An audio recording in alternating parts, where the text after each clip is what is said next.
Эфир Абхазского телевидения продолжается, и вы смотрите информационный выпуск Камшикшара. Здравствуйте. Сегодня в выпуске. Специалисты РЭС оперативно устранили проблемы после шторма и на вторые сутки обеспечили электроэнергией все население Гагры. Количество койко-мест в 2023 году превысило довоенные показатели. В Министерстве туризма подвели итоги прошедшего курортного сезона. 1 января будут увеличены размеры социальных пособий, выплачиваемых в Сухуми.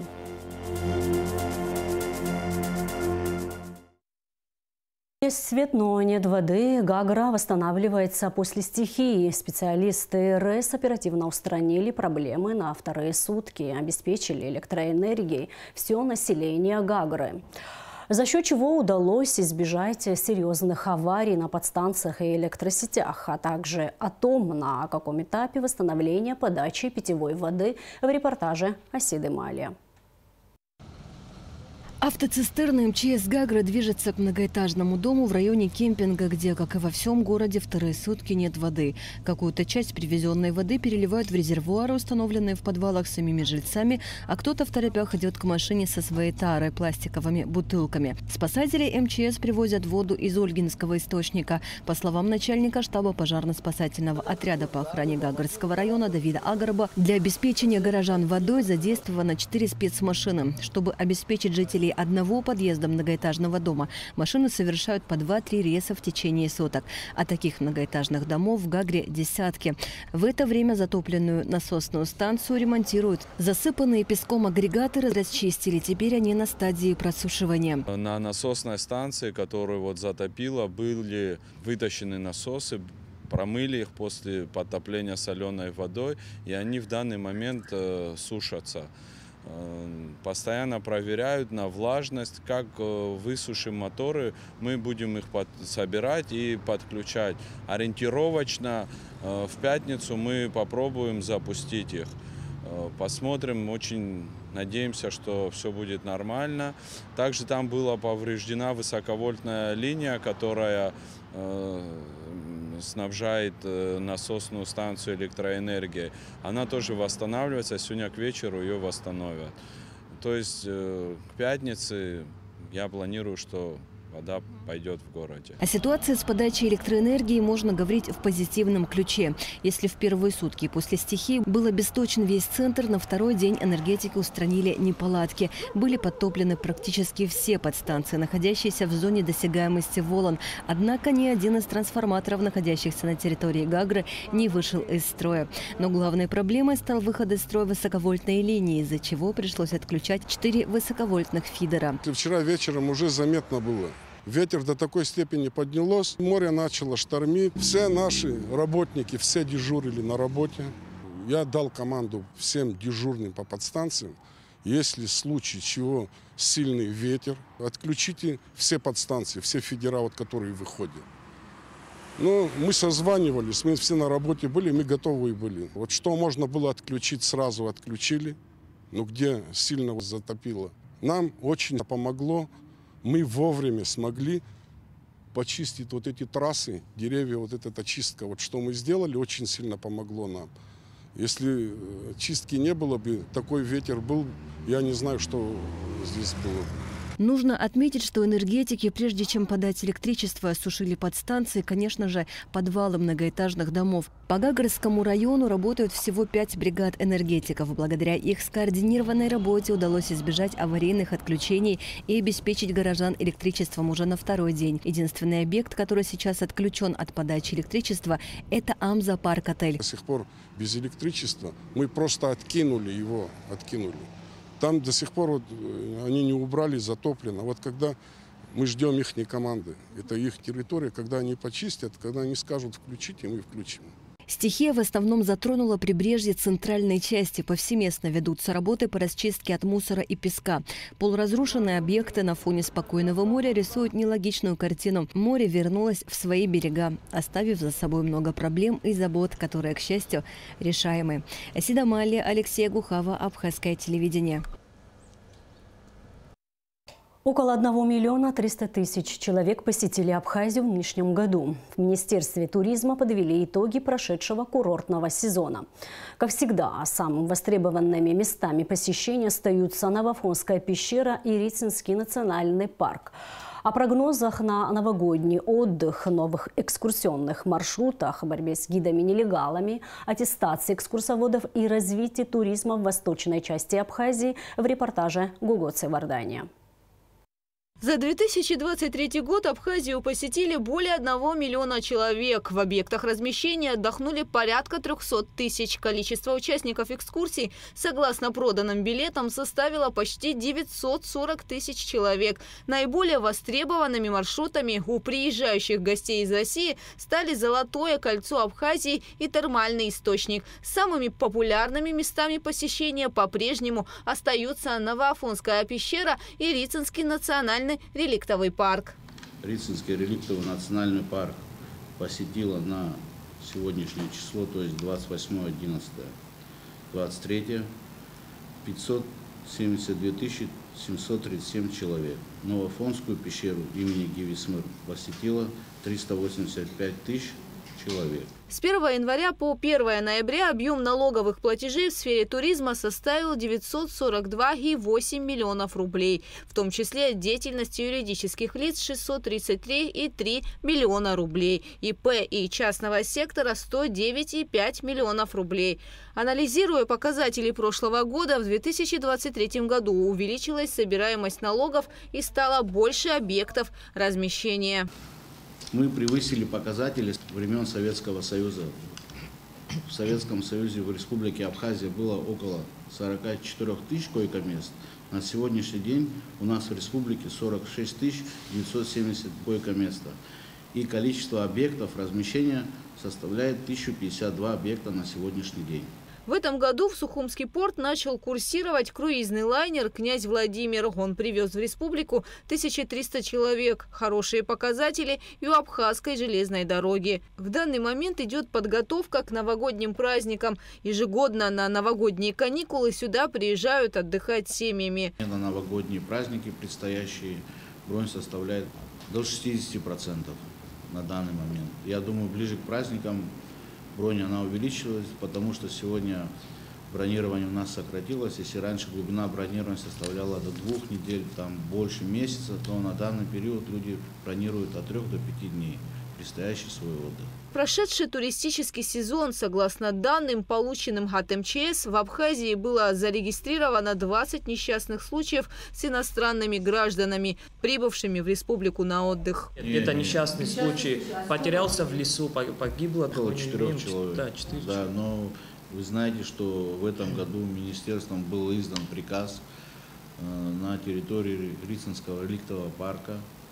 По следованию туристического экскурсионного маршрута была запрещена остановка, так называемая, в каменном мешке, из-за того, что там происходили камнепады и даже закончилось все летальным случаем. Абхазия активно развивает такие направления, как деловой, лечебно-оздоровительный, экологический, гастрономический, сельский и религиозно-паломнический туризм. Свое становление и развитие получает такое новое явление, как автокемпинг и глэмпинг. В 2022 году состоялось открытие первого официально зарегистрированного глэмпинга, расположенного в Сухумском районе. Идет активное строительство новых отелей в различных городах Абхазии, в том числе и в тех, где в советское время туризм не был развит. Так, в этом году было введено в эксплуатацию 13 новых комфортабельных объектов размещения, общей вместимостью порядка 4500 койко-мест. Также Абхазия налаживает сотрудничество в сфере туризма с Республикой Беларусь и Башкортостаном. К примеру, совместно с башкирскими туроператорами была организована программа «Башкиро-Абхазское долголетие». Его основные цели – улучшение психоэмоционального состояния людей старшего поколения, поддержание их здоровья, а также укрепление связей. Совместно с абхазскими партнерами башкирские туроператоры разработали тур на 4 ночи и 5 дней. Программа включает в в себя проживание, питание и страховку. И обойдется участникам примерно в 30 тысяч рублей. Впервые по программе приехали 46 человек из Башкортостана. Пошла целенаправленная работа с большими регионами Российской Федерации, с республиками автономными, и уже более детально с туризмом, с культурой прорабатываются пошагово темы, по которым мы можем сотрудничать. Все больше туристов посещают Восточную Абхазию. За последние 3 года здесь открыты крупные туристические объекты – Тамыш-Вилладж и Черноморская жемчужина.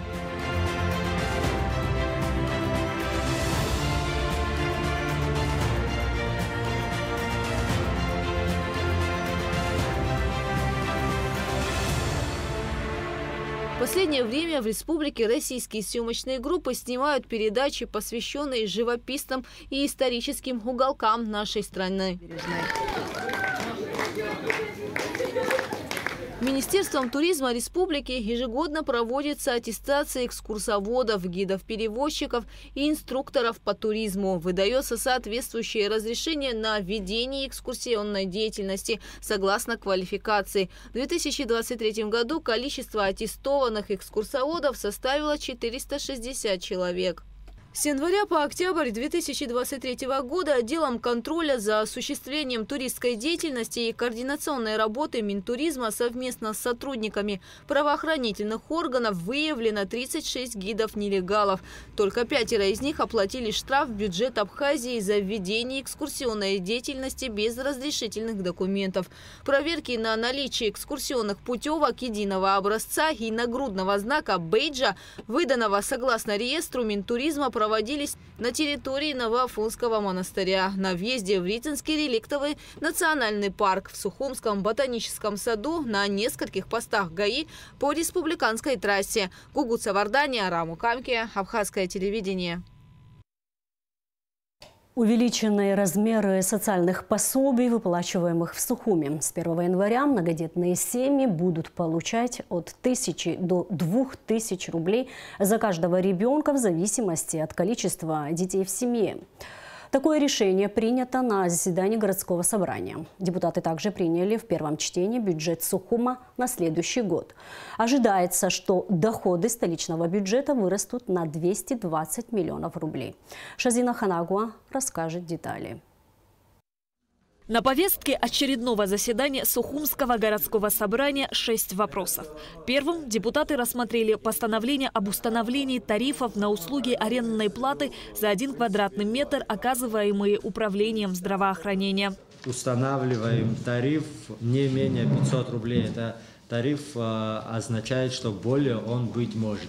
Если в дальнейшем есть информация, что в дальнейшем возможны постановления Кабинета министров, которые будут касаться всей муниципальной и государственной собственности находящего имущества, как его нужно сдавать в аренду и какие-то формулы будут предложены. И, соответственно, если такой документ появится, уже будем работать в рамках этого документа. Проект постановления правительства о новых ставках арендных платежей вне зависимости от форм собственности уже готов. Документ прошел согласование Кабинета министров и в настоящий момент находится в администрации президента. В ближайшее время проект будет вынесен на заседание правительства. Вопрос был вынесен на голосование и принят единогласно. Это касается всего гостиниц, не гостиниц, магазинов, медучреждений и так далее. То есть там расписаны формулы, как рассчитываться, как оцениваться, какие должны быть ставки. Это абсолютно новый документ и новый подход. Разработал узкое имущество, и уже месяца 3, он входит согласования, большие, длинные и так далее. Вторым вопросом депутаты рассмотрели изменение решения о ставках сборов за право торговли для физических лиц, занимающихся розничной торговлей и организацией общественного питания. Предложено повысить существующие ставки с 600 до 1000 рублей. Оптовая торговля была 1200 рублей, в предлагаемом варианте было 2400, остановились на 2000 рублях. Для юридических лиц, занимающихся розничной торговлей и организацией общественного питания с площадью торгового зала до 50 квадратных метров было 1200 рублей. В предлагаемом варианте было 2400, остановились на 2000. Также для юридических лиц, занимающихся розничной торговлей, организацией общественного питания с площадью торгового зала более 50 квадратных метров было 2400, в предлагаемом варианте было 4800, остановились на 5000. И для юридических лиц, занимающихся оптовой торговлей, было 3000 рублей, в предлагаемом варианте было 12 тысяч, остановились на 9000. Эти ставки годовые. По мнению председателя собрания Дмитрия Осия, комиссией проделана большая работа. Ими учтены интересы исполнительной власти и граждан. Мы пошли на то, чтобы все-таки для сезонных предпринимателей сделать определенные льготы, потому что они работают только в сезон. Круглый год у них работы нету, потому для сезонных предпринимателей они будут платить только за полгода или 50% от годового сбора. Следующим вопросом депутаты рассмотрели проект бюджета города Сухум на 2024 год. В следующем году прогнозируется увеличение доходов на 220 миллионов рублей. Это обусловлено ростом поступления от налога на прибыль, подоходного налога и налога на имущество, а также проведением мероприятий, направленных на мобилизацию доходов, повышение уровня администрирования и увеличение собираемости платежей. Сразу скажу, что перспектива увеличения на следующий год такая, наверное, есть. Несмотря на то, что мы в этом году пересматривали бюджет по расходной части в сторону увеличения на 183 миллиона. Да? Это вообще серьезный такой показатель. Да? И слава богу, что все пока так идет, как мы планируем. Вот. Поэтому львиная доля, понятно, это заработные платы всех муниципальных учреждений наших, муниципальных служащих, так скажем. Кстати, аппарат в том числе, городского собрания. Мы в этом году поднимаем, я считаю, что это существенный вопрос, и он стоит его озвучить. Мы поднимаем так называемый официальный оклад на 100%. То, что было раньше в качестве помощи, да, там, премиальных, так. Сейчас это будет уже официальный оклад. Плюс ко всему мы еще предусматриваем, пока на этом этапе, 30% поощрения. Самая минимальная зарплата технички или техперсонала, которые были, они уже начинаются от 10 тысяч рублей и выше. Выражается это в суммах 120 миллионов рублей, накладывает на нас бюджет. Но это исключает тех служащих, которые получают российскую доплату. Беслан Эшба рассказал о планах на 2024 год. Мэр Сухума подчеркнул, что основное внимание будет уделено образованию. Имеется в виду провести ремонтно-восстановительные работы в детских садах, в школах. Но опять же, чтобы никто не думал, что мы там десятки миллионов сможем на это. Но посмотрим такие существенные вещи, которые сможет увеличить количество учащихся, да, там, где школы перегружены. 11. Эту хотим отремонтировать, что будет перераспределение учащихся, да, привести в порядок немножко 15 в новом районе, и так далее. Сейчас детские сады в ужасном состоянии. Депутаты выступили с предложениями. К сожалению, сумма на молодежные мероприятия в этом году не выросла, она была в тех же пределах, что и в прошлом году. Но в этих двух сферах есть одна большая проблема – это отсутствие личного автотранспорта, который у них уже сломан на протяжении последних 5 лет. И нами было внесено некое предложение на приобретение автотранспорта именно для физической культуры и спорта, что сократит расходы на аренду иных транспортных видов. На протяжении уже многих лет классное руководство, как было, 800 рублей по доходности, 820 рублей. То есть какой-то должен быть стимул у классного руководителя. Это огромный труд, объемный труд. Если возможно, хотя бы до 1000. Я даже стесняюсь об этом говорить. Очень большая просьба от первой поликлиники, которая находится на Эшпе. Да, там, конечно, еще раз говорю, проблем много, но у них они обслуживают очень большое количество населения лежачих, да, плюс ко всему на какие-то выезды выезжают. Я думаю, скоро, конечно, быть речь не может, но хотя бы какой-то минивэн. Нужна хорошая, большая помощь города, чтобы привести в порядок подвалы. Даже, да. Тем более у нас еще недавно, знаете, такая ситуация была неблагоприятная в отношении защиты нашей страны. И этот вопрос поднимался по поводу бомбоубежищ и всего тому подобное. Рассматривать этот момент тоже как-то нужно, чтобы в домах люди могли спуститься в секционных домах, и внизу их подвалы были облагорожены в таком плане, чтобы они могли там скрыться. Депутаты Сухумского горсобрания установили новые размеры социальных пособий с 1 января 2024 года. Из бюджета города будут выплачивать одиноким матерям за одного ребенка 2000 рублей, многодетным семьям с 3 детьми 1000 рублей за каждого ребенка, с 4 по 1500 рублей, с 5 и более по 2000 рублей, круглым сиротам 3000 рублей в месяц, пособие по уходу за ребенком-инвалидом с детства до 16 лет 3000 рублей. Пособие по уходу за инвалидом с детства первой группы до 3000 рублей. Пособие при рождении ребенка 10 тысяч рублей. Также депутаты Сухумского городского собрания дали разрешение на установление мемориальной доски на доме по улице Лакоба, 103, где жил заслуженный тренер СССР по легкой атлетике, заслуженный работник физической культуры и спорта Абхазской АССР Акоп Керселян.